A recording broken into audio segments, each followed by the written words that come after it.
ഏശയ്യ 55. മഴയും മഞ്ഞും ആകാശത്ത് നിന്ന് വരുന്നു.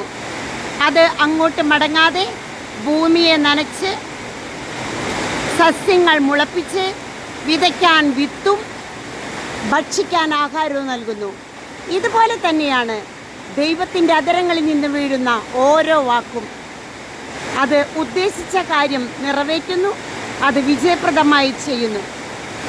ദൈവവചനത്തിൻ്റെ ശക്തി. ആകാശത്ത് നിന്ന് മഴയും മഞ്ഞും വരുന്നു.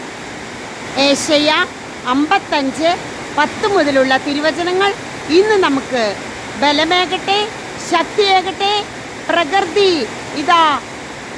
പ്രകൃതിയിൽ നിന്ന് ഒരുപാട് നമുക്ക് പഠിക്കാനുണ്ട്. ആകാശത്ത് നിന്ന് മഴയും മഞ്ഞും വരുന്നു. അത് ഭൂമിയെ നനച്ച് സസ്യങ്ങൾ കിളിർപ്പിച്ച് മുളപ്പിച്ച് ഭക്ഷിക്കാൻ ആഹാരവും വിതയ്ക്കാൻ വിത്തും നൽകുന്ന മനോഹരമായ പോലെ തന്നെ ദൈവത്തിൻ്റെ അധരങ്ങളിൽ നിന്ന് വീഴുന്ന ഓരോ വാക്കും അങ്ങനെ തന്നെ. ആമേൻ.